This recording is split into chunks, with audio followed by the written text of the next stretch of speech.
All right, welcome everybody. This is the first episode of the Sales Hustle podcast. On this podcast, we'll be talking about everything sales, pre-sales, and the tools that get us there. Super excited. First episode, have Shane Martin join us. Shane Martin is the Senior Director of Enterprise Sales at Bandwidth. Shane, thanks for joining me, man. I'm super glad that you're my first guest. Yeah, I love the fact that I'm your first guest. Like just the brotherly approach to it, like the first episode here, man. Yeah, spoiler alert, everybody. As you can tell by last name, Shane is my brother. So we won't hide the Easter egg there.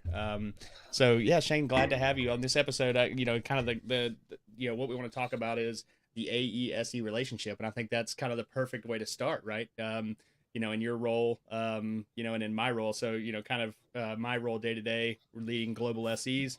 Get to see a lot of what this looks like from my side. But why don't you give us a quick intro to what your role is, and then we'll talk about how the synergies align here. Yeah, sure. So I've been with Bandwidth now. It's a telecom company based out of Raleigh, North Carolina, for going on 16 years, and I've done various different roles. And as of the last few years here, what I've been doing is really focusing on our direct enterprise sales, right? So I am working on financial organizations, retail organizations, and hospitality, and really going after what we're seeing in the market, which is this like transition to cloud, which we're seeing across the entire industry. But this is really about this leave all of your on-prem equipment for telephony and move to the cloud, such as Microsoft Teams and Genesis Cloud, and insert contact center platform here. But Bandwidth is playing a key role in that.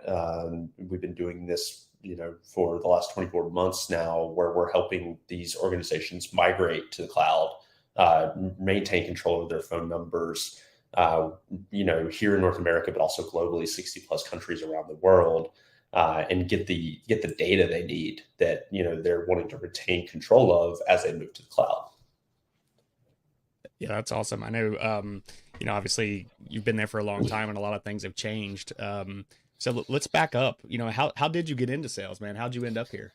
I love this question, right? Like if you've been in sales for a while, then this question is the question you ultimately get at every event that you're at, right? Like if I'm at a wedding, then everybody asks me this question, and I think it really boils down to the question being is like nobody was in high school and said, "Hey, I aspire to be in sales," right?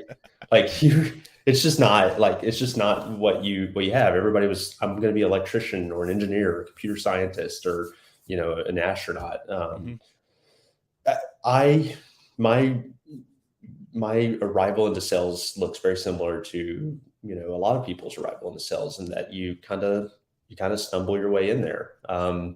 For me, I have a really great story about how it went. And so when I joined Bandwidth, I was a network engineer, right? So you and I both, we come from a technical background. That's right. And I think that, by the way, like, not to get off on a tangent here, but I think that served me really well. And I think it's serving you really well now, and how you approach sales engineering. But anyhow, I'm a network engineer at Bandwidth, and my manager at the time, he comes by and he says, "Hey, when you get done with that call, if you could, sign out and let me know." And I'm like, "Oh my God, I'm getting fired." This is rigid it.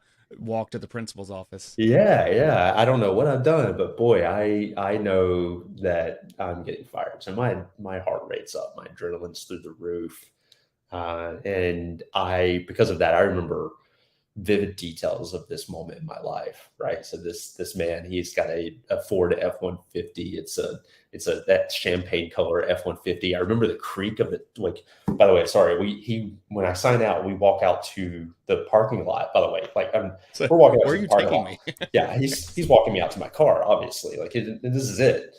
But we walk out to the parking lot. We walk to his truck, and he drops the tailgate. And I remember the creak of the tailgate, like every about it. Like I could describe birds that were in the area, right? Like it was, yeah. Those Bojangles 2 doors down. Yeah, he taps the tailgate. He's like, "Here, pop up here. Let's have a seat." And I'm like, this is the weirdest way to get fired. So I jump up, I have a seat, and he says, what do you think about going into sales? And I'm like, no way. Like my immediate response is like, absolutely not. Never gonna do that. And he's like, well, hey, hang on. Like we've analyzed some of your interactions with the customer base, and what we found is that customers who are interacting with you tend to be happy customers. They tend to buy more. You're upselling them. And this has some truth to it, right? Like there would be instances where a customer would arrive with me, and I would realize pretty quickly that the solution they had in place wasn't quite right, and I would talk them through what they needed. So we made a deal that I would go into this national account manager role for 6 months, and the deal is that if I didn't like it, I could, within that 6 month period, raise the flag and say I'd like to return to Go back to where you were. Yeah. It's not a And bad way to have a boat to go back to. but I mean, this is a testament to Yeah. the company I work for, right? I've been with them for 16 years, and this is one of those moments where you're like, wow, this is pretty incredible. Thanks for making me feel old, by the way. That's Yeah, dude, you're telling me, I'm like 38 this year, Jeez. But yeah, so I take the deal, become a national account manager, take on some of like the largest accounts we had at the time, some of the more challenging accounts we had at the time, and it was like just amazing, right? Like I end up upselling a few deals, and I get that first deal close, and the rush of getting that deal closed was immensely impactful.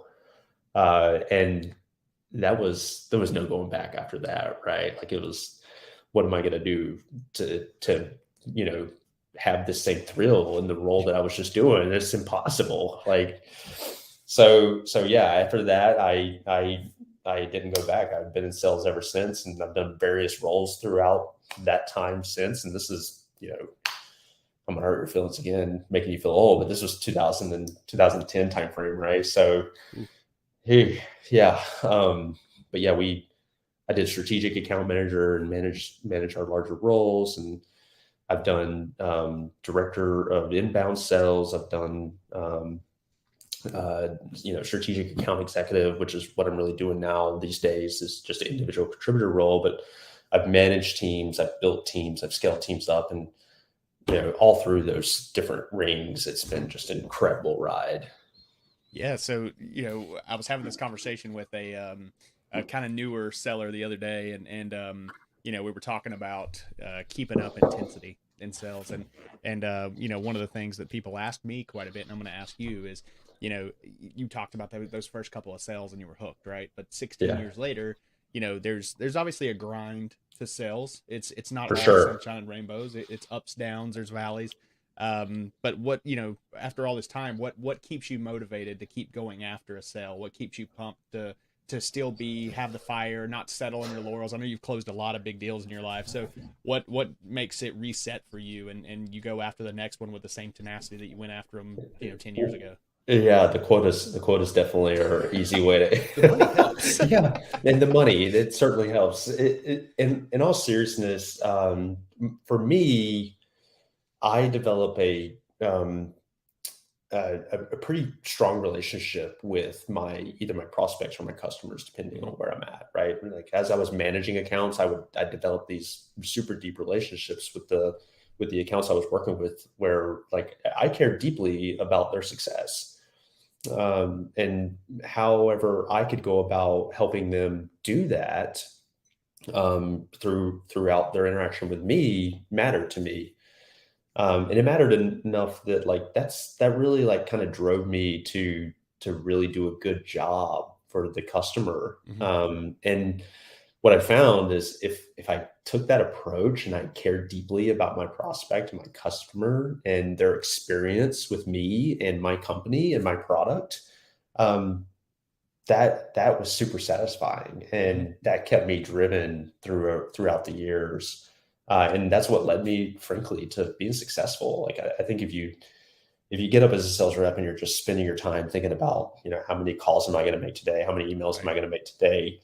How do I close this deal faster? If that's just really where your head's at, just only where your head's at, I think you might go insane, man. Like you gotta have a little bit of drive and an alternative motive that's just a little bit outside of that box to really like enjoy this year in, year out. And I think it really helps to work. I mean, I think both of us work for companies that have been pushing the envelope for years, right? So Dude, you're on an that certainly absolute helps. rocket ship, right? I mean, Yeah, like, I mean it's and so when I came, obviously I stayed on the other side of the fence much longer than you did. I I've only been told on this you. side for I guess I'm coming up on 4 years now, which is Yeah. shocking to me even then. Like, it's hard to even remember my life before that. But What an I incredible kind of made four the vow to years. myself coming over that if I was going to sell something, it's such a small community. I'm on the cybersecurity side, so that's such a small community. It's everyone knows everybody. So if I'm going to sell something, I better sell something that is true, and I can't pull the wool over someone's eyes because I'm pretty much lost in the community. So I think that definitely helps to keep it going, right? It's like knowing that Yeah. what I'm selling is actually a good product and is going to change people the way they work. So I think that helps.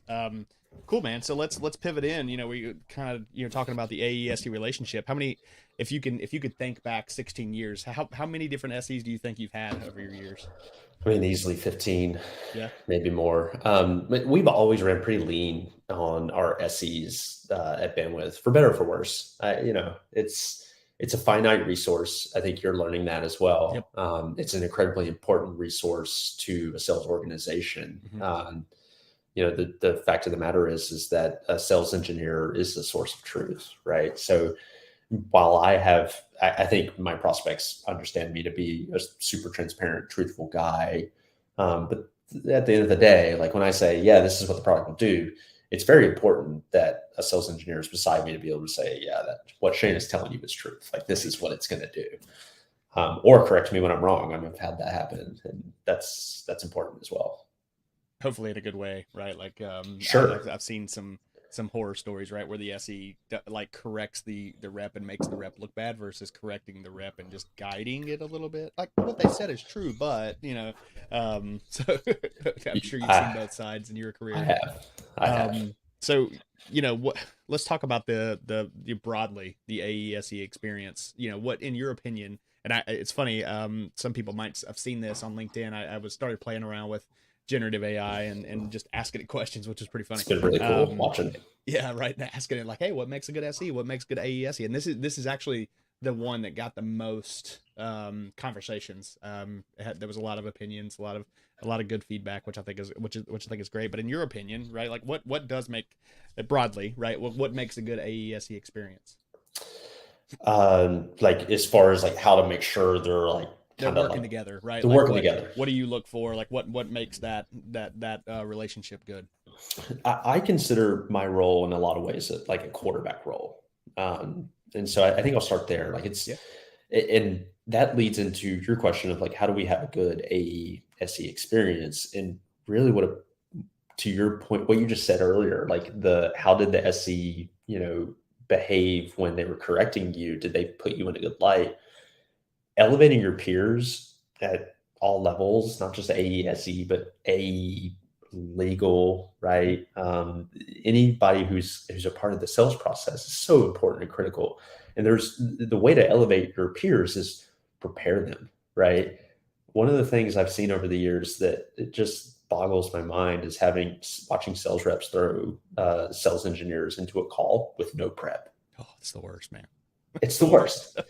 It's the worst. It's bad for the sales rep. It's bad for the sales engineer, and worst of all, it's bad for the sales process. And Hmm. it just kills it. And the customer can feel it. They Hmm. can feel that. So I go to extraordinary lengths on making sure my sales engineer is well prepared, understands the scenario.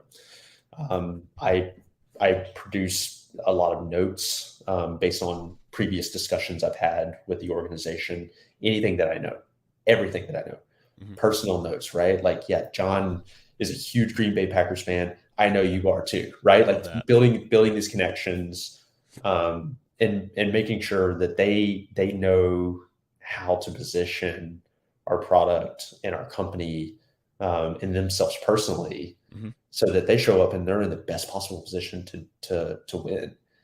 Yeah, Um, I love that part. I think one of the biggest mistakes that I see people make is, they treat, that dynamic gets treated like a sales rep and their, utility, for lack of better terms, right? Or instead yeah, of both of them being in sales and needing to present themselves. I mean, yes, obviously, the sales rep is going to have a little bit more of that, but you don't want the SE just to show up and be a demo monkey and just click, click, click, click, click, and then be gone, right? Like you want them to have that interaction too. So I think that's yeah, a very understated quality to prep them from a personal level.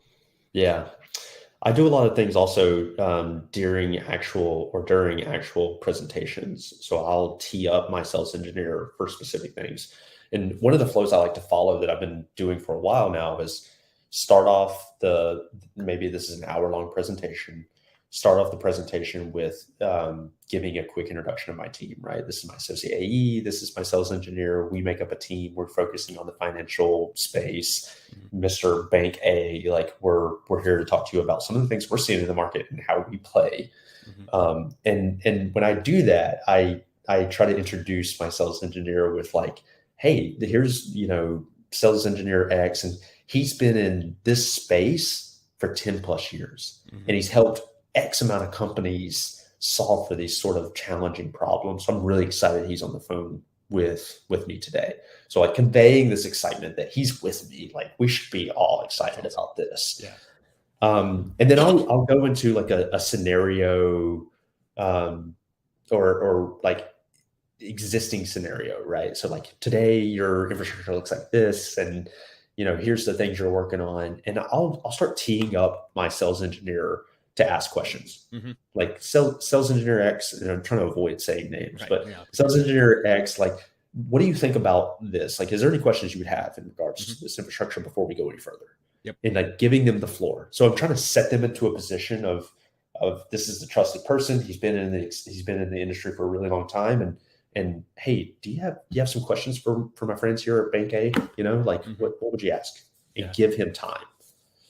I like that too. And it's interesting too. After a while, that flow actually, in what I've seen, becomes natural. Like if an AE and SE For work sure. together for a while, they'll just jump in and ask questions. They know where the AE is going to pause. They know where they're gonna do that, so they don't even have to do it anymore. They just jump Yeah. in. So I think that's that flow becomes pretty awesome over time. Mm, So if you look at, and again, no names, I appreciate that. Is there one SE over your time that just stands out above the rest? for And sure. what was the attributes of that SE that just made you want to hold on to them? Yeah. When I think about SC, like I've decided to think about it in the way of like big S little e, Hmm. big E little s, Yeah. or some variable in between. The gentleman who comes to my mind, I love this man. He's such a great human being, but he does such a great job of being able to convey technical discussion into, I guess, for lack of better words, like elementary, right? And so I would give him a big S, Okay. right?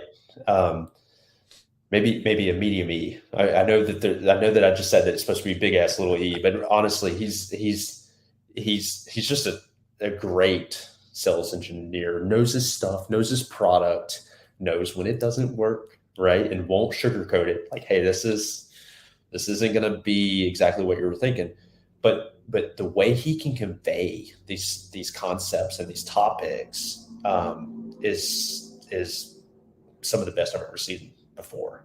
And it's incredible to watch. And some of my best deals really have to be tied to this man and his skill set. Yeah. Because without him beside me, like it just doesn't happen.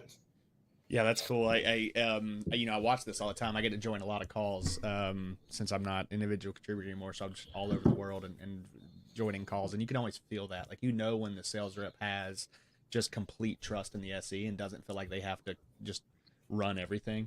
It's Sure. always a funny thing to see when, there's a rep that just feels that and they just kind of back off and let the SE go, and they'll just, you'll see the chats like in our we run teams, right? So you'll see that like, oh yeah, maybe just say that, like they'll give them some, maybe go this way, but they just get out of the way, and then the adverse of that is like you get on some calls and the rep is just not slowing down and they're talking and talking, and you can tell it's because that trust isn't there. So Sure. Yeah. yeah, it's always interesting to see the differences and then try to coach to that. Yeah. Cool. So talk about the opposite. Like what is again, no names obviously, but when it comes to mind, like, oh man, the worst experience I ever had in an SE, like, what were the attributes that make you think of like that relationship and what a bad SE is? Um, I two come to my mind, honestly. Again, great human beings. But like I go back to the big S, little e, Hmm. and the variable in between. When I see a big E, small s, that's where I get a little worried. In this scenario, the sales engineer tends to struggle with the flow of conversation.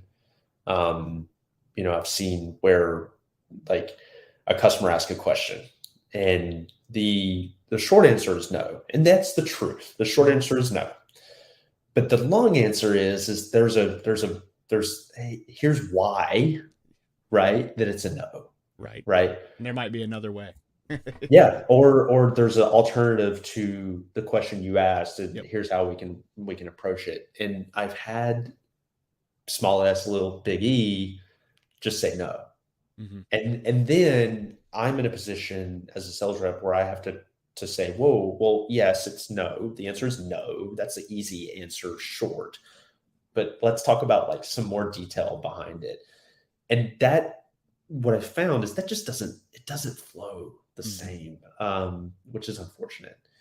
So there's that one. Then there's the engineer who is like got so much information and they're incredibly gifted with their information, but how they communicate it is it Hmm. they ramble or they lose track of themselves and they're kind of all over the place. Everybody knows they're the smartest man in the room, but how they convey the topic and They how don't they need to like prove it.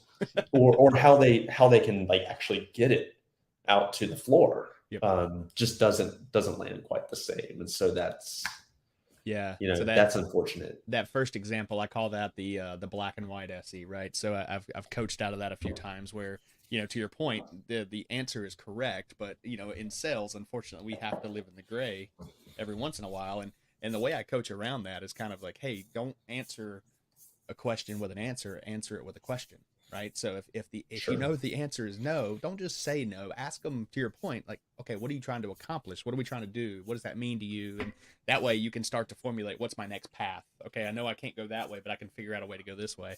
So That, that's that's sound always the advice. biggest thing that I try to coach, and it's something I struggled with when I first started as an SE. I wanted to give them the answer. I wanted to give them the answer, and I was so quick to answer the question instead of, Yeah. let's figure out why they're asking it, because sometimes you answer the question and that wasn't even why they're asking it, and then they're like, well, wait a minute. and, Confusion. and then you set up another landmine that you didn't need. So Sure.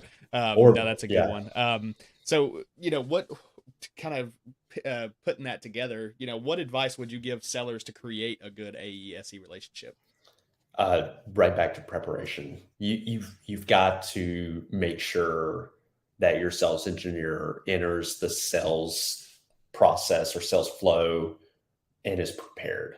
You know, if they show up and they don't know who they're talking to, right? And what I mean by prepared, I mean like who are the people that are going to be on the call? Hmm. What are their roles, right? Is this more of a business type of person Hmm. or is it more of a network engineer? A good sales engineer can toggle how they talk based on the people that are on the call. This is what I mean by like a strong yes, in the SE Yep. acronym. The making sure they understand what you're trying to accomplish as a sales rep, right? Where are you trying to go? What's the flow here? Are they in sync with you? It's just so important that you make sure that your teammates are prepared, and that's with the AESE role as well. The second thing is be blunt with one another. I don't shy away from jumping on a like quick sync after a call, especially one that didn't feel right, Yeah. didn't go good. Um, and that doesn't mean that I'm saying, "Hey, you could have done better." A lot of times, it's me saying, "Hey, what could I have done better?" Yeah. Right? Like as the quarterback of this call, Hmm. this didn't go well. What is it that I could have potentially done differently that would have put us in a better position? That feedback loop, um, being candid with one another, uh, for me, has created relationships with my SEs that have been very successful into the future, because then there's a lot of trust there. There's learning how one another works, and that's so incredibly important. Again, I go back to the customer can feel these things. Like they can feel when the flow is choppy. They can feel when the ASE aren't in sync with one another. And it's just important that you prepare each other, have that candid feedback loop, be in sync with one another, and you'll be surprised how well that feels to the customer. Yeah, I love that. I mean, it's we try to push that as much as we can, right? And to your point earlier, it's the worst thing in the world, especially from the SE side, when you get on a call and you're just like thrown into it. And Yeah. the AE goes, "Hey, can you pull up the demo environment?" You're like, "What am I showing? I have no idea." Right? So it's Yeah. the preparation piece I think is key, and I think to your point, when both parties feel safe in the relationship and they trust each other, they go out on the limb a little bit further. I've seen newer relationships where an SE will call me and they're like, man, we use some technologies where we can record calls, and they'll be like, hey, can you just listen to that call? It didn't go well, so I'll listen to it. And I'm like, man, I know you know that answer to that. Why didn't you speak up? And it's like, well, I didn't know if the AE wanted me to speak there or things like that. I'm like, man. So I've gotten on a phone with AE and SE and just made a T chart. I'm like, okay, here's SE, here's AE. What do you like, Mr. AE? What do you need from an SE? SE, what do you need from an AE? And then they go, oh yeah, we both agree. This is great. And then they go on, right? So it's something as simple as hey, what's the role? And we've made it as simple as we can. Like we actually wrote out, it sounds elementary, but we wrote out a handbook, and it's like, okay, here's what an SE role in a deal is. Here's what an AE's role in a deal is. And so when we hire somebody, we make it very clear, like this is the way we do it. And so we Yeah. don't leave that room for distrust or things like that. So I think that's pretty key. Awesome, man. Thanks for sharing all that. Um, well, yeah, hey man, that's the most I wanted to ask you. Is there on this topic, AE to SE, is there anything you would leave some listeners with? I think I don't think I have anything to add except for that preparation and Yeah. feedback loop. I, If you can conquer those two things, this relationship is going to be incredible. You're going to make a lot of money. Your SE is going to be an incredible person. You're probably sending them, Christmas cards every year, and like they're a big part of your life. But it's just important that you accomplish those two things at the very least to have a great relationship between the A and the SE. I love it, man. Awesome. Well, hey, thanks for, again, thanks for being the inaugural guest on the show. I'm sure this won't be the last time that you come on Oh, I'd love as to we come talk back. about some other pieces. So thanks a lot for joining today, man. Yeah, man. Dude, this is great. Thanks for having me, Miles. And this is going to be great. I can't wait to see more. All right, man. Enjoyed it. All right. See you, bro. See you.